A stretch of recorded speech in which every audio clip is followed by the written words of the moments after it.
Kenalin, nama gue Yoga. Ya gue akui nama gue emang pasaran.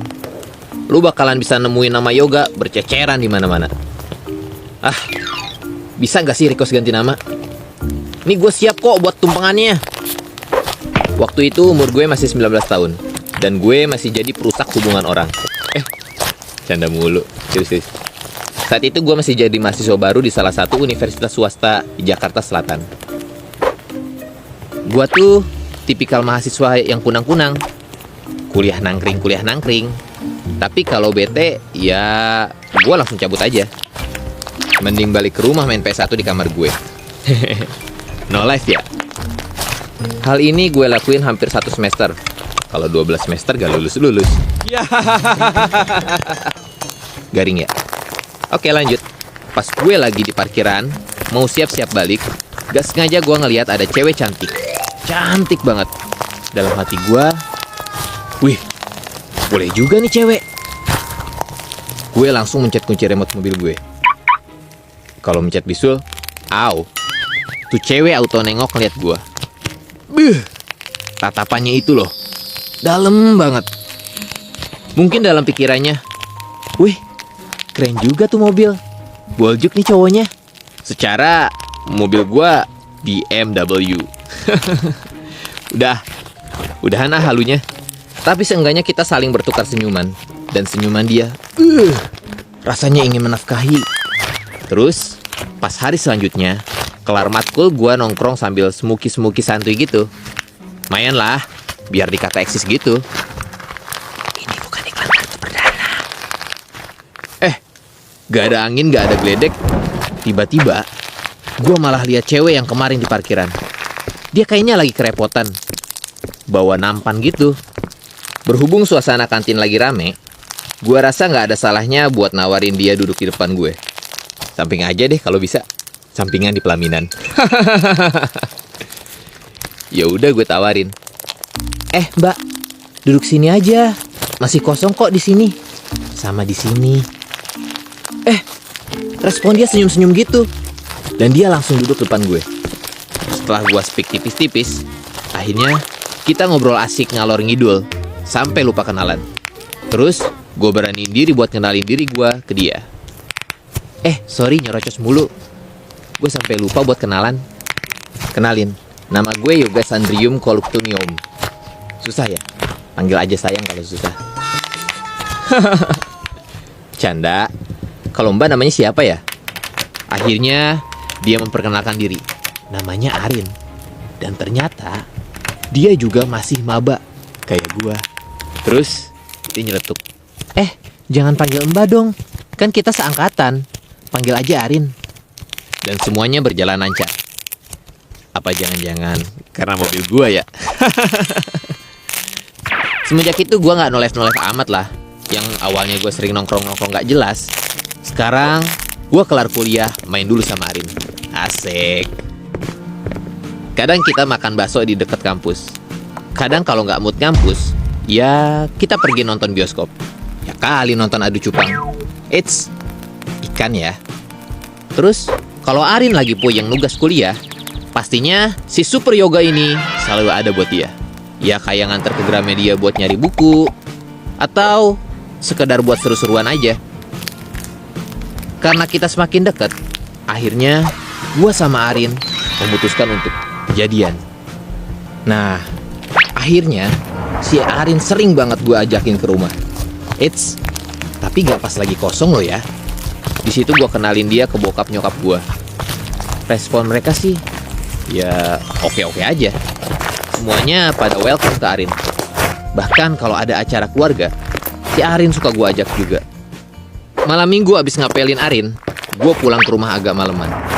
Nah, ternyata bokap nungguin gue di depan rumah. Pas lagi ngelepas sepatu, bokap nanya ke gue. Yoga, kamu dari mana? Kok jam segini baru pulang? Gue jawab dengan santuy. Abis main sama Arin, Pah. Terus bokap gue nyeletuk gini. Kalau kamu mau serius berhubungan sama Arin, mending nikah aja. Tapi kalau kamu gak mau serius, ya gak usah pacaran. Jelep. Tiba-tiba ada kalimat yang gak pernah gue bayangin keluar dari mulut bokap gue. Tapi kali ini gue yakin bokap gue ngomongnya serius. Gue akuin, bokap gue punya pemikiran yang unik. Dia tuh visioner untuk perihal jangka panjang ke depannya. Gue juga mikir, kalau bokap mau nyelamatin gue dari perbuatan zina, semuanya pasti udah dia pikir matang-matang. Jadi, bokap tuh punya pemikiran dunia dan akhirat yang balance. Tapi gila, nikah muda di umur 19 tahun gini. Ini masa-masanya gabung U23. Tapi coba bayangin deh, gue masih mahasiswa, pekerjaan gak punya, apalagi pendapatan.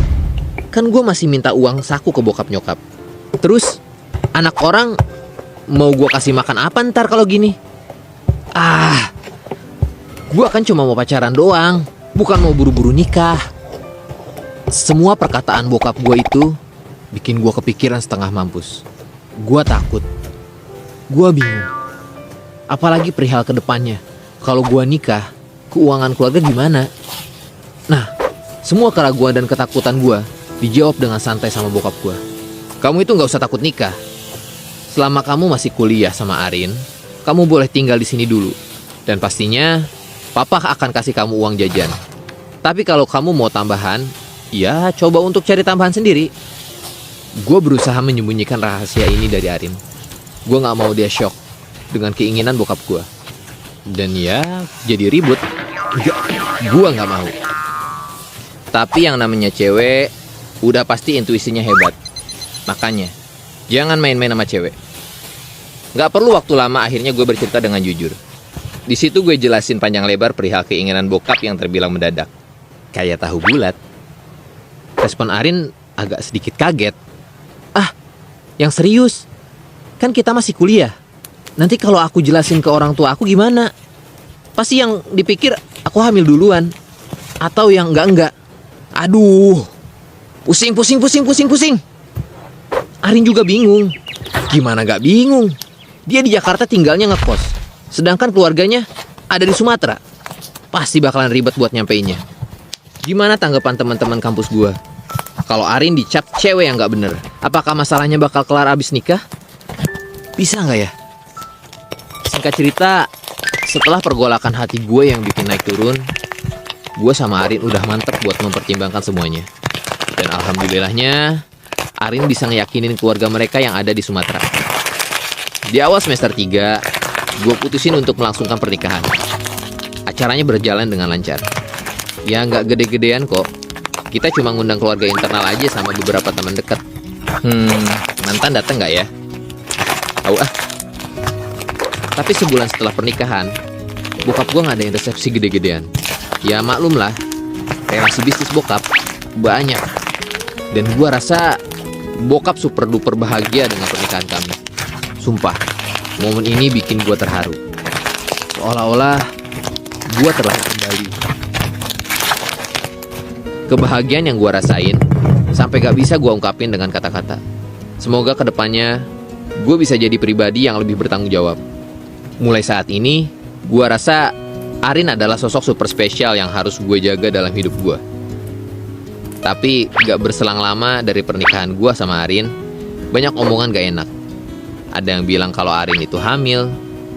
Ada juga yang bilang kita ketangkep Satpol PP pas lagi berduaan. Ya, pokoknya macem-macem deh. Makanya kita disuruh untuk nikah cepet-cepet. Ya, meskipun masih banyak omongan negatif tentang kita, tapi karena kita merasa semua omongan itu gak bener, ya kita bawa santai aja. Kenyataannya, kita berdua komitmen menunda memiliki momongan selama kuliah. Biar gak kerepotan dan bisa fokus gitu. Dan setelah 3 tahun sehabis nikah, kita akhirnya lulus kuliah. Dan semua omongan jelek ke kita berangsur menghilang. Rasanya pengen gue ketawain tuh yang nuduh Arin hamil. Habis lulus kuliah gue dikaruniai seorang anak cowok. Namanya Zaki. Gue excited banget dong punya anak di umur gue yang masih muda. Dan ketika Zaki udah tumbuh jadi anak remaja berumur 15 tahun, umur gue sekarang 37 tahun. So, kita kayak temenan gitu. Padahal kita ayah dan anak. Tapi semua yang gue lalui ini gak serta-merta mudah dan bahagia terus. Ada kalanya ada masalah sekecil apapun dalam rumah tangga.